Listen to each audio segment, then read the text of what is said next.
All right, and we are back here on the GSMC Football Podcast. And for the fourth part of the show, we are now going to get into talking about the Buccaneers-Eagles game and my takeaways from it.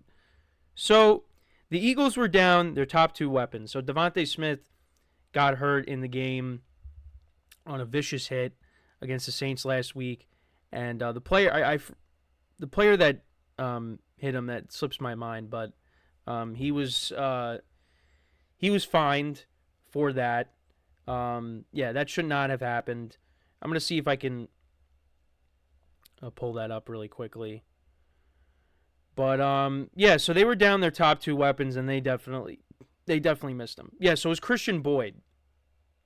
So he was a defensive tackle for the Saints. Fined $4,665,000 for the hit on Devontae Smith.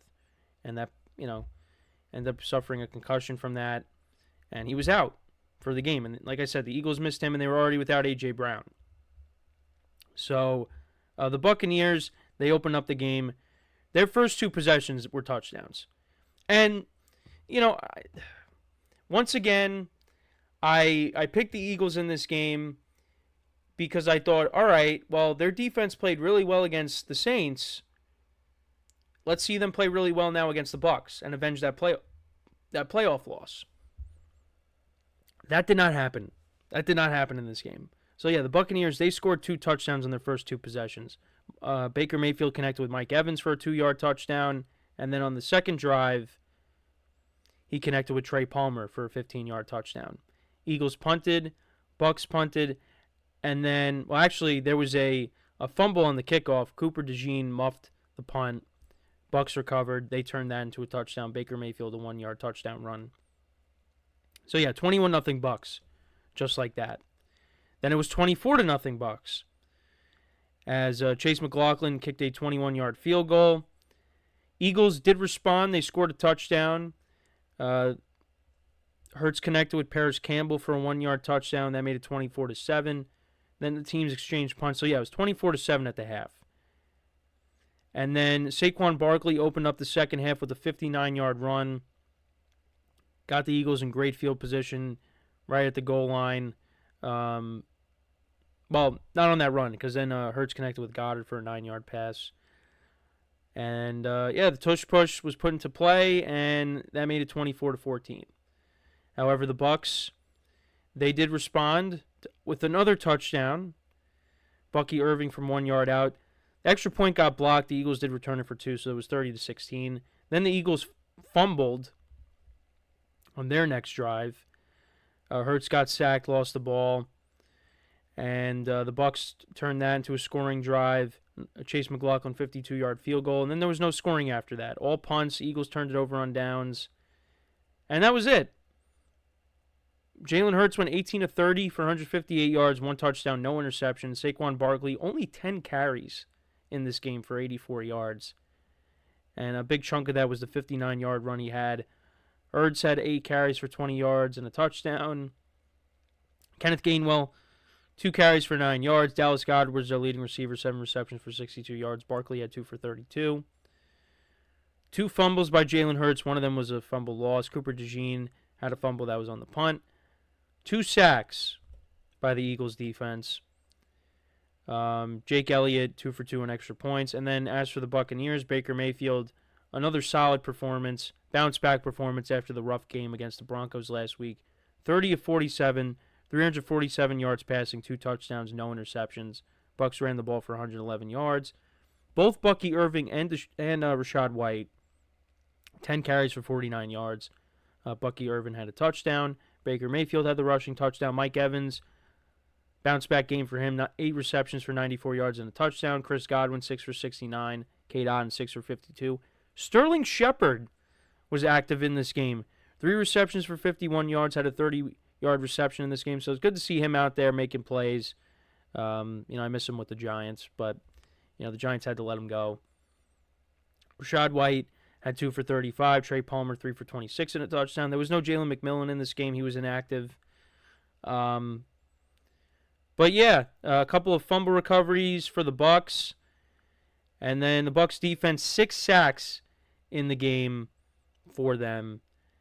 And yeah, bounce back performance for them. They improved to 3-1 on the season, and the Eagles dropped to 2-2. And the Bucs play on Thursday night, short week. They take on the Atlanta Falcons. And then as for the Eagles, they go into the bye, and honestly, a good time for the bye week to hopefully get their top 2 receivers back. Because when they come back, they'll take on the Browns. So, yeah, I mean, I wasn't super locked into this game, but really, I mean, from a distance, I mean, what happened? What happened to the Eagles in this game? At least defensively. Because, they put up this impressive performance against the Saints, a team that scored 40 points their first 2 weeks, and you hold them to 12. The Eagles had almost 500 yards of total offense in that game. And then here, the defense gets absolutely shredded, and Jalen Hurts continues to turn the ball over, and Saquon Barkley only carries the ball 10 times. In a game where you're missing your top 2 weapons, why are you not giving him the ball more? I mean, they had that big splash play for 59 yards, but other than that, didn't really use him. And I guess it's because, they were down 21-0, so, they had to throw the football more. But got to get Barkley more involved. I mean, they slowly started to creep back into this game, but it wasn't enough. But yeah, the Eagles are a very frustrating team because last week you think, all right, they were without Devontae Smith and A.J. Brown, but they had almost 500 yards of offense. The defense played well. Barkley had a great game. Wait till this team is back at full strength. And then, you're missing your top 2 weapons, and which I get, from that perspective, why the offense struggled. But the defense, they had no chance. The defense did not keep them in this game. And you're already seeing everybody talking about Vic Fangio and his bend but don't break defense. Yeah, you can't have that. But the defense is breaking. Because, I mean, you're already down 21-0. Now, the third touchdown is because, you gave the Bucs good field position. But, yeah, it's not good. And the Buccaneers, they continue to own the Eagles. So, this is a good time for the bye week. Hopefully, for the Eagles, they get back A.J. Brown, they get back Devontae Smith, and then offensively, they'll look better. But, yeah, that was not good. Not good. And Jalen Hurts, once again, he continues to turn the ball over. That is a problem. He's had a turnover in every single game so far this year. It's a problem. It doesn't seem like it's getting better. This is something that was an issue last year, and it continues. And if it continues, it's going to hold the Eagles back. So they got to get that straightened out. Got to get healthy. Got to limit the turnovers. And you also got to give Barkley the football more. Cannot have 10 carries in this game. Can't. Got to give him the ball more. He really fits with the Eagles. He's played so well for them. And you expected that. But also the offensive line did not play well. Jalen Hurts getting sacked 6 times. You don't want to see that. So the Eagles got a lot of things they got to clean up. But we just talked about the Commanders. Look, the Commanders have their issues too. Every team does. But right now the Commanders, they look like the best team in the division. The Eagles, they have the best. They have, overall, when you look at this team on paper, they have the most talent. But they're not playing like it. And Nick Sirianni's got to figure it out because, his job is going to be on the line. If the Eagles don't have a good year, he is gone. He is gone after this year. So, but it's still early. The Eagles, it could be a lot worse. They're fortunate that, they very easily could be 3-1, but they could very easily be 1-3. The Packers game was ugly in week 1. They could have lost that game. They could have won the Falcons game. They could have lost the Saints game. But where they're at right now, they're 2-2. It could be a lot worse. It could be better. It could be worse. But take 2-2, go into the bye week, figure some stuff out, and come out against the Browns, a team that has continued to struggle offensively, and go from there. But, yeah. Not really liking what I'm seeing from the Eagles. Like last week, showed me something. I put them in my top 5 after they beat the Saints.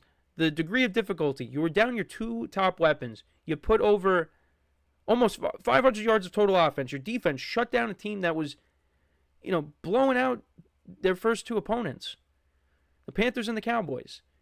So I was like, all right, maybe the Eagles turned the corner here. But the Bucs absolutely dominated this game, and I really haven't talked about the Bucs. Credit to them. They continue to play well. I mean, they put up a stinker against the Broncos, and look at what the Broncos defense. I mean, I credit the Broncos defense. Bo Nix managed the game. The Broncos have a very good defense. They've shut them down. They shut the Jets down these last 2 weeks. And then the Bucs, they bounce right back. Baker Mayfield continues to play well. Mike Evans had a bounce back game. They got a nice duo with Bucky Irvin and Rashad White. You had Vita Vea back, which was huge for that defense. And now they take on the Falcons, who they did not score an offensive touchdown on Sunday. So, that's a big divisional game here early on.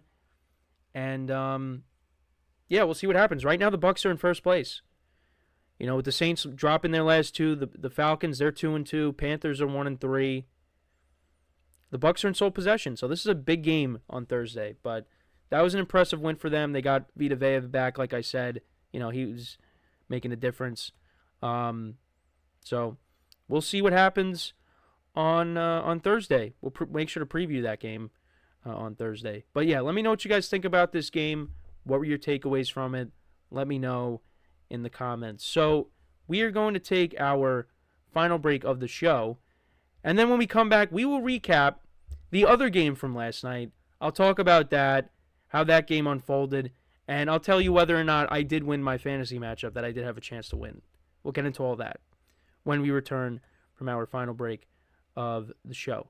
So, for one final time today, stick around, and we'll be right back here on the GSMC Football Podcast.